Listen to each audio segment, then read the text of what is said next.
All right, good afternoon and welcome to i3 Business Solutions webinar on our cybersecurity criminals inside your network right now.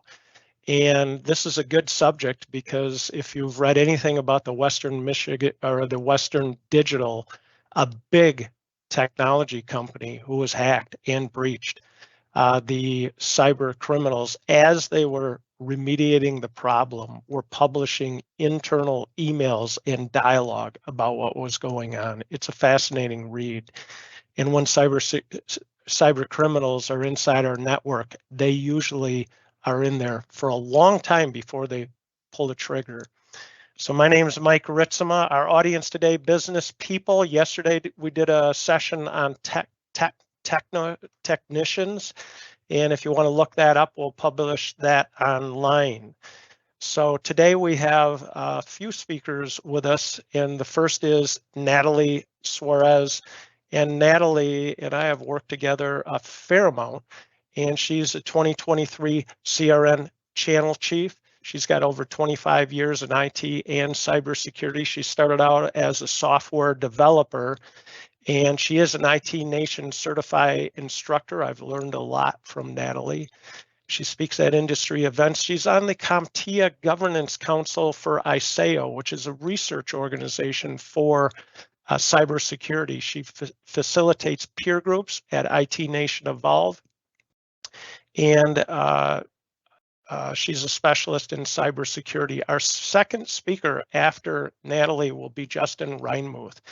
He's a principal at Technology Risk Underwriters, and they actually underwrite the cybersecurity insurance and business insurance for over 1,000 technology companies, MSPs like ours in America, and well over 500 individual companies too.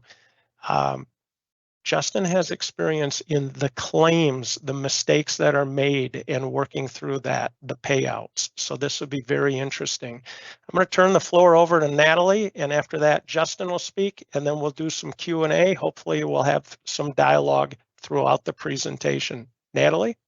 Great. Thank you, Mike.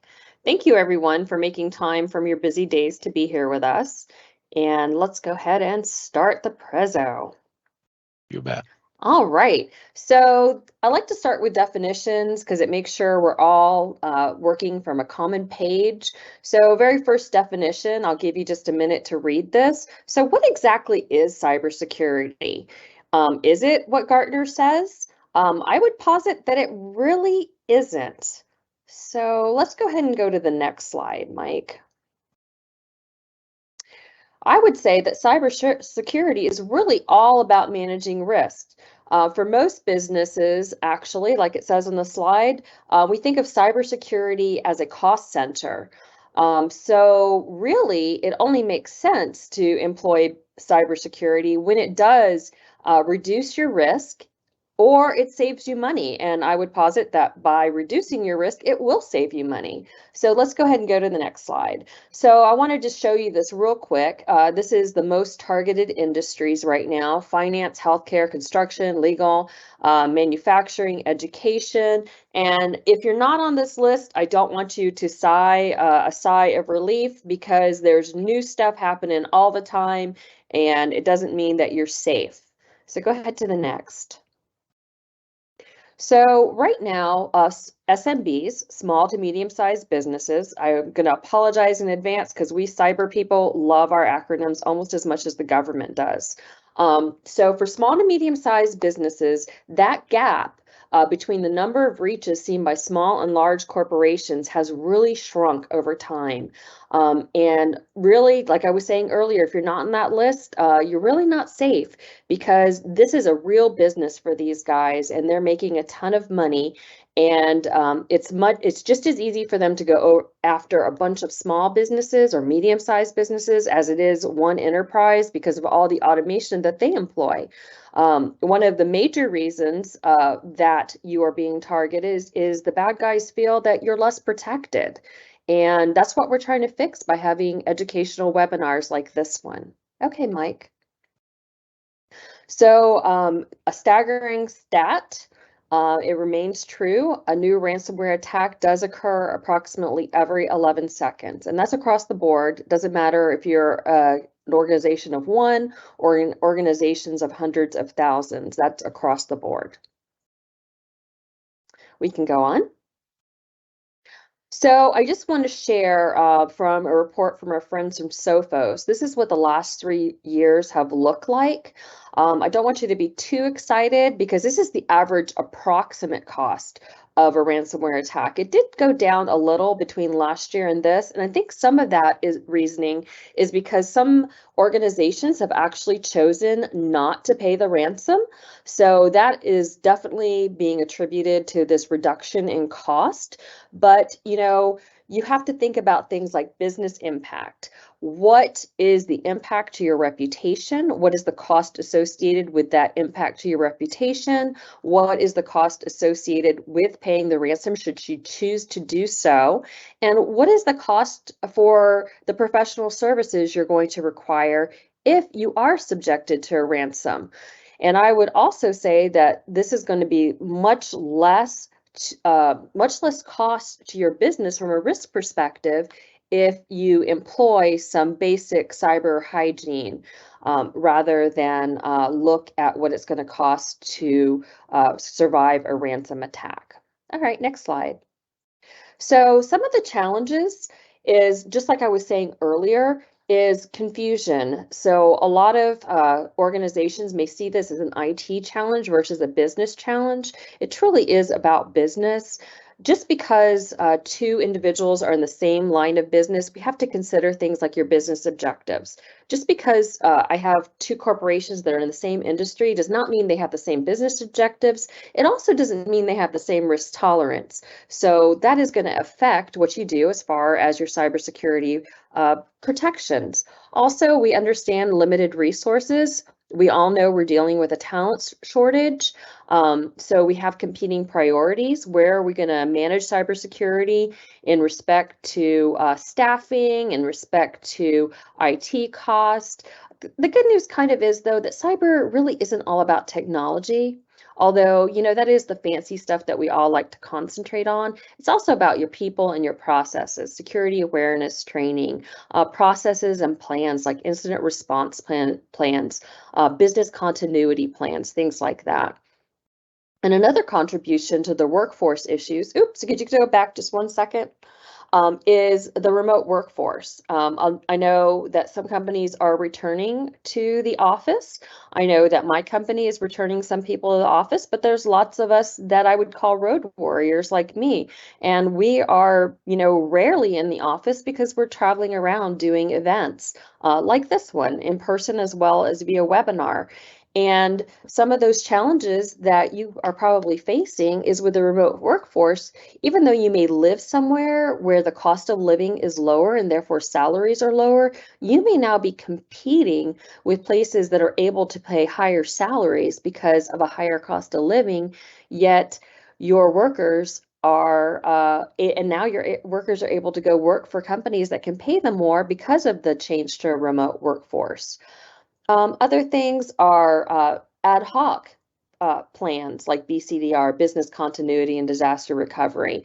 And those are the reason we really want to concentrate on our process and have policies and plans so that if something does happen, whether it's cyber or natural disaster like a tornado or a hurricane, that we have a plan to deal with it.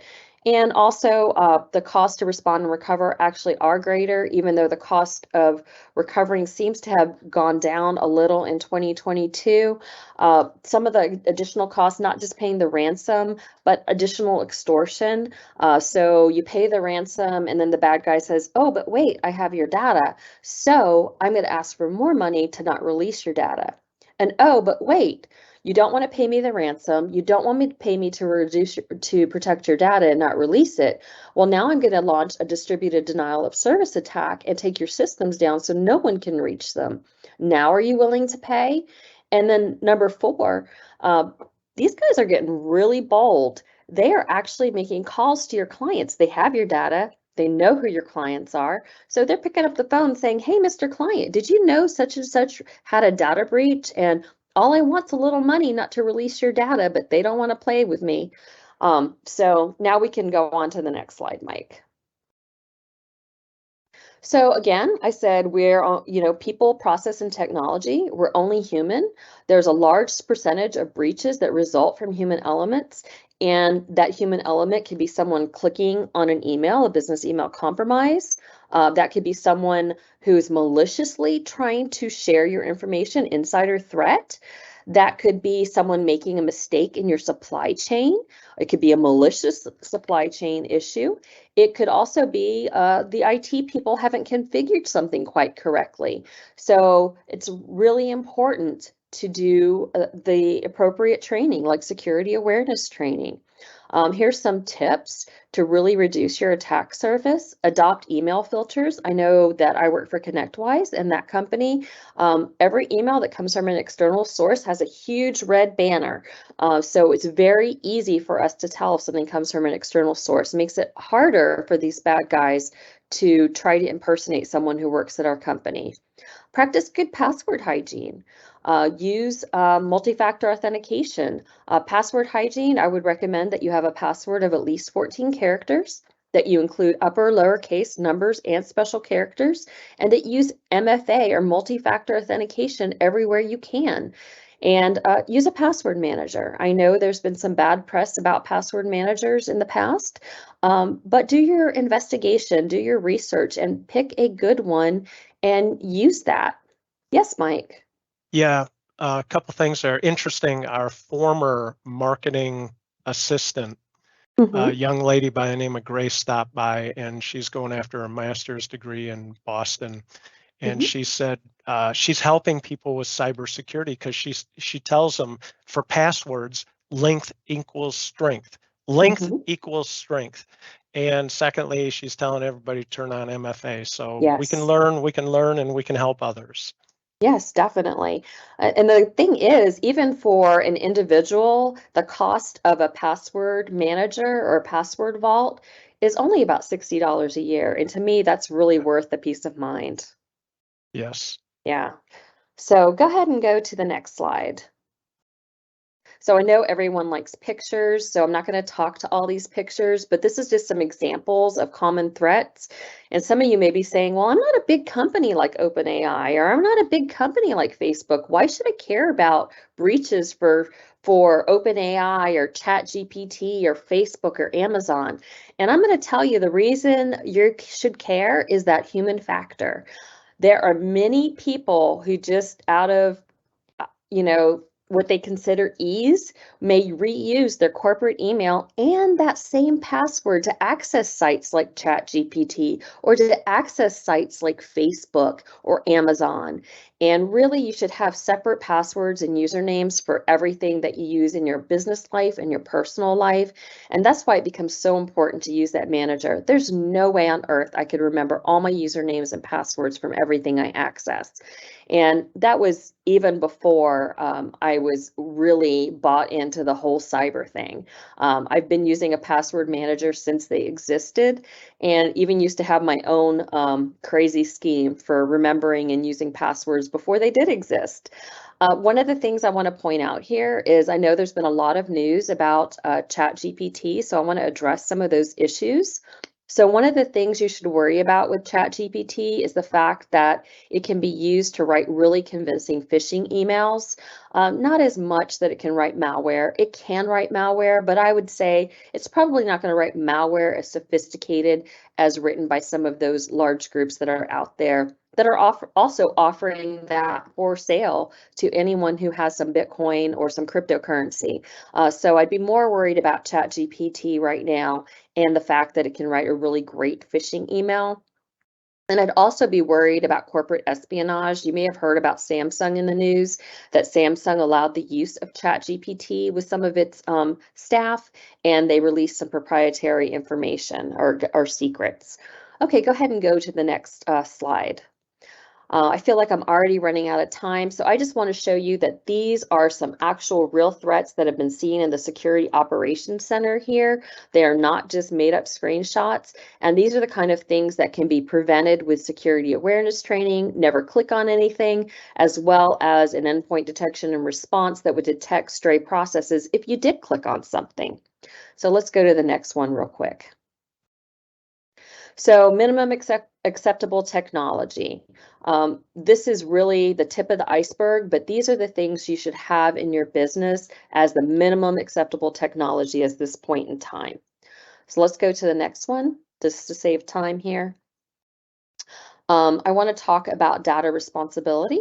Mike, Just to yes. pause them. Yeah, I just want to pause a minute. Very interesting that incident response plan's on the top of the list, and we'll hear Justin's comment on this later. Yes. Maybe is I think the mantra in cybersecurity is it's not a matter of if you're going to have an incident. It's a matter of when.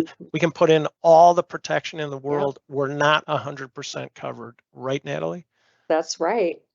Right. That is correct. And if anyone tells you you're 100% covered, run because they are not being honest with you. It's all about managing that risk. I want you to note, first of all, on this, when we talk about data responsibility, notice this is a circle with no beginning and no end. That's because we're all sharing this responsibility. But you, as the small business, as the data owner, you ultimately own the liability because you decide what your business objectives are, you decide what your risk tolerance is, and then you establish your budget for protecting your data. Then we have our IT team who'll come alongside you and will be custodians of that data and implement the solutions. And then we have that information security team, those cyber people, who are going to give you that risk insight so you can make those smart decisions about your risk tolerance. And let's go ahead and go to the next one. So this is really the question. What risk level are you willing to accept to protect your most valuable assets? You have anything to add there, Mike? I'm just going to call you out of the blue here. Yes. Yeah, absolutely, I do. And that is, we all manage risk differently, personally and in business. Justin may have some comments. We'll turn it over in just a moment to the insurance guy who insures against risk. But personally, am I paying ADP $190 a month for security at my home? No, I'm not. I accept that level of risk. Do I lock the doors? Yes, I do. Do I have a few security cameras? Yes, I do. You might not. As far as personal insurance, do I have long-term, short-term disability? Do I have old age insurance? And it goes on and on and on. We choose our own personal level of risk. Same in business. Business people choose a level of risk relative to technology, financial risk, and physical risk. So risk is very personal for a business owner and for individuals. What is your level of risk? Yes, thank you. So I just have a couple more slides. So I love memes. So how many people know what meme this is? Maybe you could put it in the Q&A or in the chat. I don't know if you have access to the chat. Do you know, Mike? It's not coming to me. It might be Blazing Saddles. What do you got? Cool Hand Luke. What we got here is a failure to communicate. So I'm going to teach you how we could communicate with you about cyber in the next slide. So what we talk about in cyber are these 5 pillars: identify, protect, detect, respond, and recover. And I usually build them, but in the interest of time, because all of us on this call love to talk, me definitely included, I'm just going to show you the whole slide. So we have to identify what we have, and you'll see some examples from our personal life. Then we protect it. Like Mike said, I lock my doors. I may have a yard sign from a security system, even if I don't pay the monthly fee, right? How do we detect that alarm if we do pay for it? Those motion sensors, that doorbell camera. Ring has been compromised I don't know how many times. So you have to decide on that risk, does the risk of having the security camera outweigh the risk of having my data exposed by Amazon? up to you. And then we'll roll it all out with Recover. And here we've married both the personal and the business. That cyber incident response plan helps you recover. That business continuity and disaster recovery plan, which includes your backup strategy, your insurance, whether it's personal insurance or your cybersecurity insurance or your business liability, and emergency equipment, because we all have to deal with natural disasters no matter where we live in the country. In Florida, we get to deal with hurricanes. And then my last slide. I always like to wrap it up with this. The perfect is the enemy of the good. As Mike mentioned, I used to be a software developer. I used to have an old boss who used to always say, perfect is the enemy of done, because I don't know how many of you know software developers, but we are crazy. And we would do things like, hey, the customer or client wants to be able to access this piece of data in 30 seconds. And we'd have contest. Well, I can access it in 5. Well, I can access it in a nanosecond. Or I can, write 5 lines of code in 1 line. And he used to always remind us, hey guys, we just need to meet the requirements. And then if we have time at the end, then we'll do all this fun stuff. So the perfect is the enemy of the good was a Voltaire quote. And all that means is we know cyber is overwhelming, but do something. Just start somewhere. And don't worry about biting it all off at one time. Just begin somewhere. And I would say i3 would be a great place to help you start on that journey. Very good, Natalie. Thank you. Thank And you. we'll turn it over to Justin, who is the kind of bringing forward the darker view of reality here in almost a threat actor format. But he's the insurance guy. He's got experience, tons of experience. And go ahead, Justin. Yeah, no, listen, I think Natalie did a good job. I mean, some of the stuff she touched upon kind of bleeds into my world. But, on this slide, I really just put some of the major insuring agreements on a cyber policy. I think the biggest thing that people need to realize is that cyber insurance is an unregulated product. So if you buy auto insurance, whether it's Progressive, Allstate, or Geico, I mean, if you wreck your 3-year-old Honda, they're going to give you the value of the 3-year-old Honda. Workers' comp is another one that's regulated. I mean, if we're going to use the term regulated, it doesn't matter which carrier you go with. If the employee gets carpal tunnel, they're going to pay the claim. But with cyber insurance, that's not the case. So you got to pay attention. It's an unregulated product, and some carriers might cover certain things. Other carriers might not cover things. It's always interesting to me when people say, why do I need cyber insurance? My first answer is, unplug your network at 8 in the morning. I guess have Mike unplug your network at 8 in the morning and turn it back on 5 and tell me how your day goes. It's not going to go well. So people don't realize that, the preferred method of payment, cyber extortion in this case, is going to be some sort of digital currency. It's not like you can go down to the bank and open a line of credit and get the digital currency. It's a pain. There's obligations with the state, that you have to have forensics. Was PHI or PII. When I say PHI, it means protected health information. And when I say PII, it's personally identifiable information, dates of birth, social security numbers. Was that compromised? So again, these are some insuring agreements that you want to pay attention to. When we get questions from clients, a lot of them, when we ask them, why do you want a cyber insurance policy? They're afraid of a ransomware attack. Either they've known somebody that's done it, they've read it in the paper maybe. And same with cyber crime. So, those are usually the 2 reasons why. And quite honestly, I mean, that's why the bad actors are into is shutting you down and demanding money for it, and then trying to trick you into sending the money to someone you shouldn't have. So again, I'm not going to review these. I just kind of wanted everyone to have a quick look at them.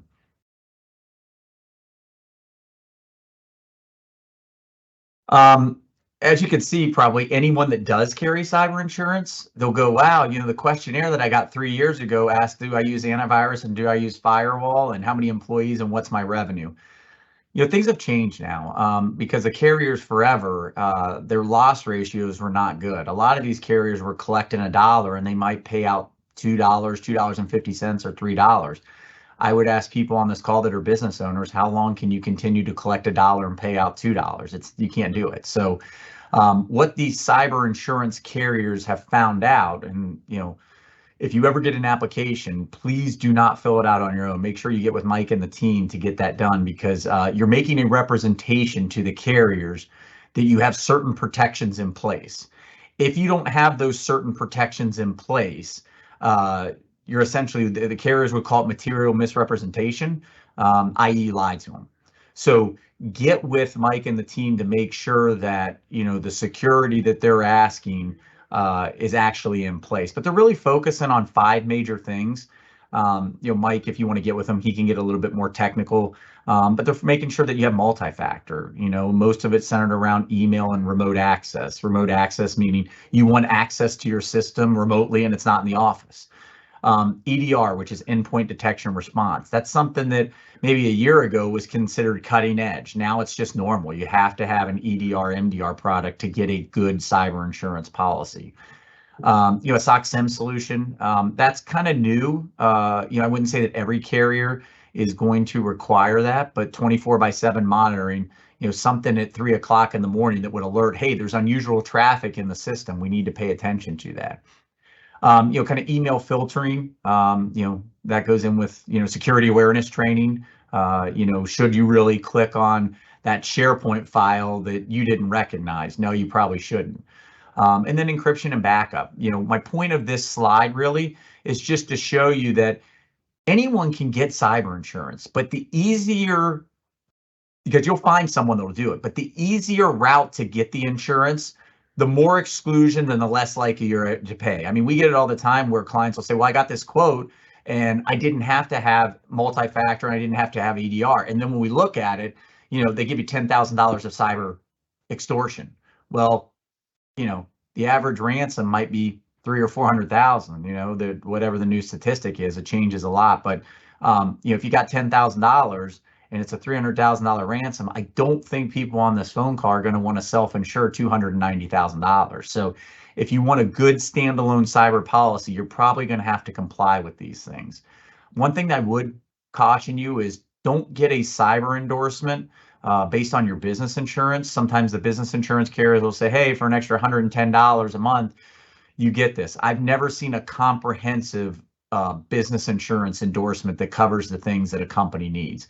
The other thing, I carry insurance agent E&O for our firm. I have the ability to add a cyber endorsement onto my professional liability. It's very common with architects and engineers or accountants' professional liability, or maybe lawyers' professional liability. They tend to cover, if your data is compromised, it'll cover the notification, statutes, the credit monitoring, things like that. Stuff that I would say was important probably in 2015. They may have a little bit coverage for cyber extortion, i.e. ransomware attack, and maybe, again, a sublimit or a small limit of cyber crime. But they don't go and address things like computer hardware replacement. I mean, if you get hit with a ransomware attack, you're going to have to replace hardware. So if you've got a VoIP system that just went down, it's $43,000. We had a client the other day that got hit with this, and you don't have, the computer hardware replacement, or they'll call it breaking coverage, you're out $43,000. So if you're going to address the cyber insurance exposure, I would address it correctly and just take out a standalone policy. Stay away from endorsements on your business and your professional liability. This is just some things where, some of the carriers that some changes in 2023. So I just wouldn't hit auto renew. This is probably an important slide if you want to take a screenshot or have Mike give it out to you after. A lot of carriers now are adding co-insurance clauses on ransomware. Again, I'll use a health insurance analogy because that's where they lifted it from. If I go to the doctor and my copay is $25 and I go see that doctor and they say, hey, Justin, guess what? You got to have an x-ray. My x-ray might have a 20% co-insurance where it's $1,000. I've got to pay $200 of that $1,000 and the insurance will pay $800. So that doctor's visit just cost me $225. Same thing on a cyber extortion. If you've got ransomware and there's co-insurance and it's 20%, if it's $1 million ransom, your deductible might be $10,000, and then you've got to come up with $200,000. So that event just cost you $210,000. How many people on this call want to pay an insurance premium and then come out for $210,000? You're just not going to want to do it. I wouldn't try to accept a co-insurance policy, or a co-insurance endorsement on your cyber policy. If you do, make sure it's as little as possible and as low as possible. The other way carriers have kind of tried to improve their losses is sublimiting ransomware. So, last year in 2022, they may have given you $1 million. This year on ransomware, we've seen a bunch of cyber policy where clients have come to us, or they were prospects at the time, and they've got 250,000 down from $1 million, and they weren't aware of that. So pay attention to the sublimit. Definition of computer systems. We're all going to the cloud more and more each and every day. Is your data protected for vendors that are in the cloud? If it is, do you need a written contract with that particular vendor in order to meet the definition of a computer system? Pay attention to that. Last one is just the cyber terrorism. Before the carriers would have all policies are going to have a war and terrorism exclusion. When you read that war and terrorism exclusion, it is what you would consider to be normal war and terrorism, kind of what's going on over in Eastern Europe. And they would have a carve out for cyber terrorism. That carve out would say, hey, we're not including cyber terrorism in there as long as you don't do things to invoke people for political, ideological, religious, hot button issues. Now they've said, you know what? Cyber terrorism is now war and terrorism. We're going to leave that exclusion and not carve it out. Be careful. People will say to me, well, how do you prove that really a nation state, created the terroristic activity or started it? And I would say, if they don't think they have an answer, then why would they put it in the exclusion and not carve it out? So just be careful of that. I see Mike came on, so he might have a question or a comment. Yeah, Justin, this definition of a computer system, very interesting. A couple of years ago, we were called into a small business locally here, and pretty specialized business used a specialized cloud software with over 200 clients across the United States. And that cloud software vendor was breached, and they were able to get to the backups. They wiped out the backups first, and then they ransomwared the organization. And basically the organization announced to all 200 clients, including the one in West Michigan, we don't have your data, we don't have our software, you have to start over. Can you imagine that? And I think you're saying the ramifications of cybersecurity insurance vary from your perspective for an incident like that. Yeah, I think that, again, the number one thing I would take away from this is that not all cyber policies are created equal. It's not like auto insurance. And I would say, if you don't get one with someone that specializes in this, just be careful, right? I mean, you don't go to your general practitioner to perform heart surgery. You go to a cardiologist, And so I would get with someone that does this day in and day out, because they're going to be aware of these nuances, because they don't have to pay attention to landscaper policies, bakery policies, homeowners policies, auto policies, life insurance. Again, you can't be an ear, nose, and throat specialist, a cardiologist. You wouldn't have, various doctors that are specialists in 10 things. I mean, they're a specialist in one, maybe two, and on you go. So that's the biggest thing I would pay attention to, is just, get with someone that does this day in and day out, so they can advise you of these changes. They actually read the policy forms. Maybe they've got their own insurance program, because they do so many cyber policies. They're a managing general agent for the carrier, so they really just have to know one policy inside and out, and they can do a true thorough review with you for 45 minutes or an hour at your renewal. Beautiful, thank you. This slide I just put up just to let you know, because I'm in professional services, and probably so are a lot of people on this call. It's not even close. Everyone thinks all healthcare, healthcare, healthcare. I mean, manufacturing is number 2. But, if you think of healthcare, right? I mean, what's that number? You're 3 times as likely if you're an architect, an engineer, an accountant, myself as an insurance agent, to get hit than a medical professional. As kind of Natalie alluded to, these attackers, these aren't sophisticated attacks. They're just looking for vulnerabilities. Did you decide to, upgrade from, MFA version 1.1 to 1.2? If you didn't, they're going to create, code and find that vulnerability. And it's like, I don't know, when I was a kid, you'd throw a net into the pond and a swim would fish in it. And I grabbed the fish and I caught a fish. I didn't care what type of fish it was, but I caught the fish. And so that's all they're trying to do. And then once they reel you in, then they're going to have access to the data. And yeah, they probably will treat a 5-person chiropractor different than Verizon, so they're going to ask for more money from Verizon than they are the 5-person chiropractor. but they're still going to ask for something. They're still going to do the same types of things that Natalie talked about. So, just pay attention that if you're in these certain industries, right, professional services, healthcare, manufacturing, get a cyber policy. The cost of being down. We one time had a guy that came to us and he was a manufacturer's rep, so he thought he had no exposure. He was down for 3.5, almost 4 weeks. He said to me, Justin, if you ever need an advertisement of the importance of cyber insurance, let me know. He had to put his business on hold for 3.5 weeks and lost 20% of his clientele because he couldn't get to them. The insurance carriers have built-in incident response plans. They've got forensics. They've got a team of attorneys. They've got PR people. That's what you're buying, right? You're buying not only a policy, you're buying an incident response plan. Right. So that brings me to a point. One, in your incident response plan, one of your first actions should be to call your cyber insurance carrier. And then the second, I wanted to ask you a question, Justin. I have heard from some of our clients, and also from some of the things that I've read and heard on my podcast, that these actors are getting super bold, these threat actors, and they're actually asking people, what does your cyber insurance cover? Yeah, no, I mean, I think that, to your point about, the incident response, I mean, this is where, I always have to tell the Mikes of the world, because as Mike alluded to, we work with about 1,800 IT service providers. If you have a standalone cyber policy and there is unauthorized access into your system, it's met the definition of a claim on that cyber policy. You can call Mike. Our advice to Mike is do not touch their network. Why? It's a crime scene at that point. You wouldn't go in, God forbid, if there's a dead body and start touching it before the detective did their work.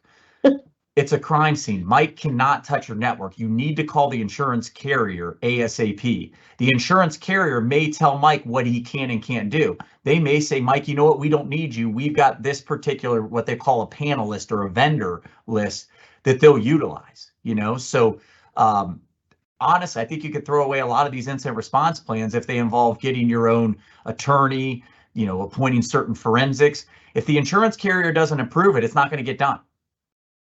You're a policy holder. They're going to dictate how this particular incident's taken care of. To Natalie's second point, yeah, I mean, they're getting more aggressive. I think the technology that Mike implements in your environment, if you're listening to him, it's got a lot of good, safety mechanisms in there that we don't necessarily have to pay the ransom. So, Natalie had mentioned that, they might reach out to clients and say, hey, we've got the last 6 digits of your social security number. Why do you have that? Go talk to Mike at I3, right? So then they're forcing the clients to pay the ransom. If they have access to, how much ransomware coverage or cyber extortion you have, it's funny how that number matches up with what they're going to ask for. I remember this several years back where the SEC made clients post their cyber insurance limits.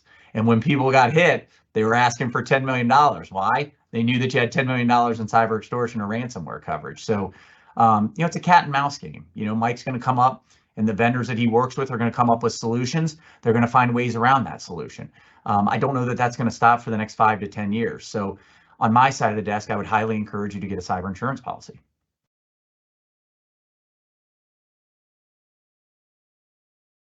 And this is just the cost. I think, again, I don't want to beat a dead horse if you've got any questions, but Natalie kind of reviewed this, just some of the cost of business interruption and how this can, kind of add up. One question that we get asked a lot is, what limit should I carry? Anyone that tells you that is lying to you, that they know the answer. I don't know if the ransom is going to be 200,000 or 2 million, because I've seen them both. I don't know if they're going to lock up 1 terabyte or 2 terabytes of data. I've seen them both. 2 terabytes of data takes a lot to unencrypt. I don't know if the decryption key is going to work the first time or not. If it doesn't, we're going to have to wait another day or 2. I don't know when we pay for the decryption keys, because the test decryption key worked. Is 30% of the keys going to work or 80%? I don't know. So if you ask your agent and say, well, what number should I have? I can't even answer that question. I would say get a limit that you feel comfortable with, because there's no amount of underwriting that's going to tell you, is the ransom going to be 200,000 or $2 million? We just don't know. But if you want to try to get an idea of your limits, you can go through numbers of records that you have, how much credit monitoring is, and you could probably come to a number. If you're going to try to base that limit on what you think is appropriate for cyber extortion or ransomware or cyber crime, you can't get it. I mean, we recently had a claim with, it was a larger company, but they had executed 2 $1 million wire transfers and they thought the third sounded odd.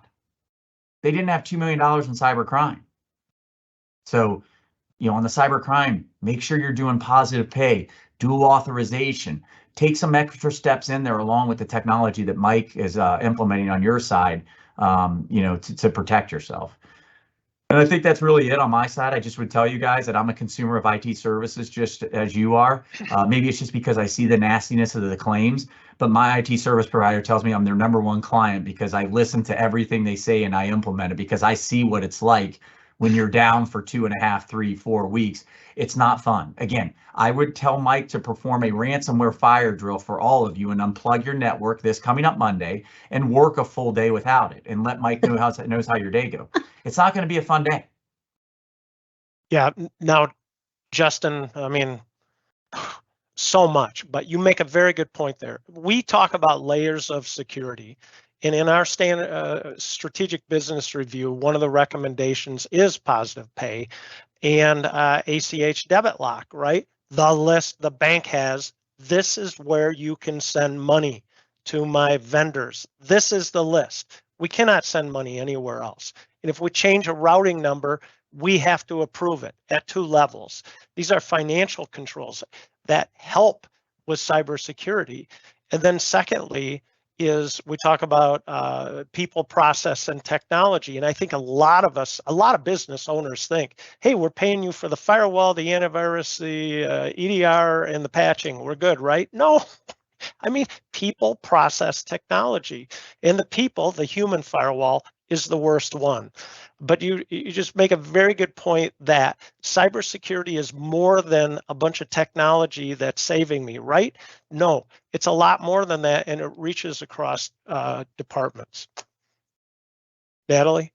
Yeah, you could think of it as a 3-legged stool, the people, process, and technology. And if you don't have all 3 legs, that's where you get into trouble and you have someone who wires money to the wrong place. Yeah, and if I heard you right, Justin, you just mentioned 2 $1 million transfers, I imagine, to the wrong account. And the third one is when they figured out, hey, maybe we shouldn't be doing this. Yeah, the client was in Colorado. Yeah. Oh my goodness. And I was sitting at a small business, one of our clients, and I looked up, we recommend EDR MFA to all our clients, but risk is personal. And so not all of them do it. And so I'm sitting there with this, only about 12 users, and said, you have MFA turned on, don't you? And he says, no, we didn't do that. And then he says, hey, I've got a friend that transferred $140,000 to the wrong account. And I said, do you know how that happened? The vendor or the client on the other side did not have MFA. They were hacked, and they sent an email to your friend saying, change the routing number. And he dumped $140,000. How would you like to be that person that, oops, my email was hacked, and you, my client, lost $140,000? He implemented MFA the next week. Yeah, a lot of this is, there is human error and, that comes into it, but a lot of the stuff is preventable, and I would just listen to, purchase the full security stack with i3. I mean, when I do these presentations, I tell them all the time, again, I have to consume that and it's a line item for my business, but, I would tell you, if Natalie said, there's a ransomware attack every 11 seconds, there's not a house fire every 11 seconds, but yet you carry homeowners insurance. So the statistics would say drop your homeowners insurance and carry cyber insurance. Fascinating. So Anna, jump in if there's any online questions. I'm not seeing any right now. I want to ask Justin that if a business owner does not have cyber liability insurance, what is covered under basic business liability insurance? I mean, if you have an endorsement for that cyber insurance, I guess if you're checking the box, something's better than nothing, you might have something. So a lot of the carriers will put, a sublimit of maybe $10, $20, $50,000, to notify people, provide credit monitoring, some forensics. Again, I'll go back. That was important in 2015, 16, and 17. I mean, it was probably nice to have. In the forensics, when we see these claims, they're really not touching the data. I mean, it's a pure kidnap and ransom event, right? I've got your child. How much will you get back for it? Your child being the data, and then a cybercrime event tricking you into it. So it's fast, it's quick, it's easy money, and it's just not going to stop. So I mean, if you're going to continue to, not pay attention to, items on the security side, and not, maybe get a cyber insurance policy. If we're at it every 11 seconds, I don't know when your 11 seconds is going to be, but I think we're all going to hit that 11 seconds sometime in the next 3 years. It might be minor, it might be major. It's not a requirement that you carry flood on your house if you don't live in a floodplain. You're just choosing to self-insure it. But this is something that's a little bit riskier than flood insurance. I would say that this is, putting an exclusion on your house that you're not going to have a wind or hailstorm. You're probably going to have a wind and hailstorm. It might not be today, it might not be tomorrow, but you're probably going to have it. So I don't know that I would live without cyber insurance and without the proper security. Nothing's foolproof, but if you have the proper security and you have a cyber insurance, if you do get into a situation, since Natalie's in Florida, you can make a Cat 5 hurricane become a tropical storm. You still have to go through the tropical storm, and it's going to still be a little bit unpleasant, but it won't be as unpleasant. And there's a mental side to this. I mean, we've had clients that have taken Klonopin or Xanax or sleeping pills. There's actually an exclusion in policy for PTSD counseling. We've had people that have had to go and get light therapy, like kind of Knight Rider. I'm 47. When I was a kid, they had that Knight Rider with the kit car, right? But they get that therapy. So there's a mental side, because again, imagine that you can't access your data and your clients are like, why can't I get that proposal? Why can't you look up this court document? Why can't you do this? It's stressful, it eats at you after day 2, day 3, day 4, day 5. And these things a claim is a little bit like turning a cruise ship. It takes a second. It's not a speedboat. Fascinating. And you're saying that in recovery, policies vary. So paying the ransom may or may not be covered. And then the process of recovery, the services, the charges, the hardware, that varies also. Yeah, I mean, I could be a little off, so don't quote me on this, but I think that the average downtime is somewhere between a week to 2 weeks. I think it's in that 10, 11, 12 days, somewhere in there. So again, I mean, just if you don't think it's important, try to work without your email and your IT systems for, 10 to 11 days. It's just, so, it goes back, the importance of, making sure that you're properly secured. You have the proper backups. You've got the proper security in place. And then if things do go wrong, you've got that insurance policy. If it's well written, it will help rebuild the house. Yeah. Exactly. Now you're right on downtime, but people have to remember that's an average. I know from firsthand experience, sometimes that downtime is much longer. Yeah. It could be shorter, it could be longer, it really depends. Yeah. Another stat is 6 months. So most small to medium-sized businesses that have a significant breach will go out of business within the next 6 months. It's like it's over 60%.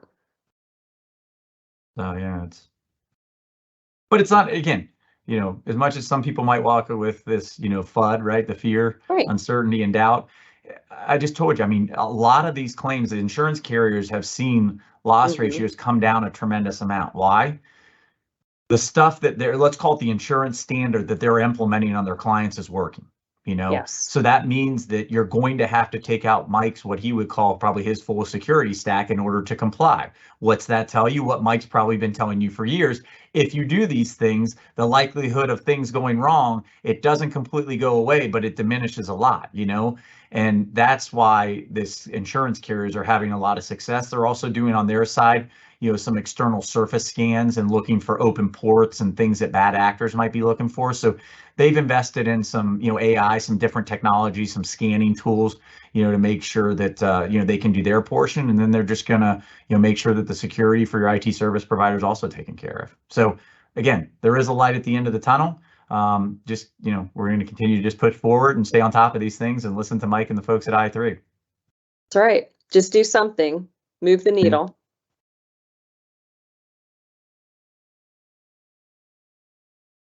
Well, I probably bored people with the insurance, so I'll bow out. I appreciate everyone coming this afternoon and listen to us. And if anyone has an insurance related question on that side, feel free to forward it on to Mike, and myself or my team will get with you and we'll help you out in any way we can. Yeah, I'm back. My headset ran out of battery, and that took me right don't out worry. of the meeting.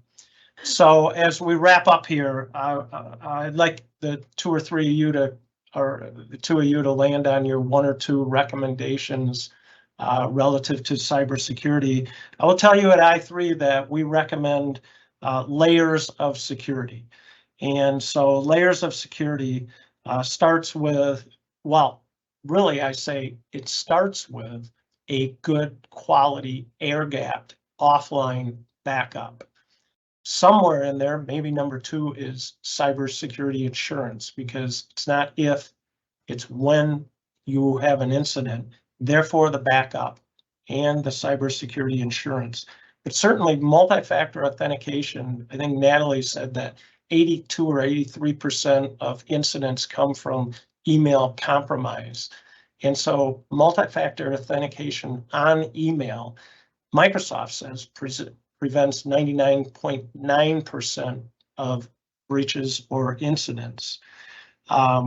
So those would be the top three. We're taking MFA beyond that and saying if you're using cloud software, you need multi-factor authentication on email and the cloud software. And like Justin said, the VPN into your network.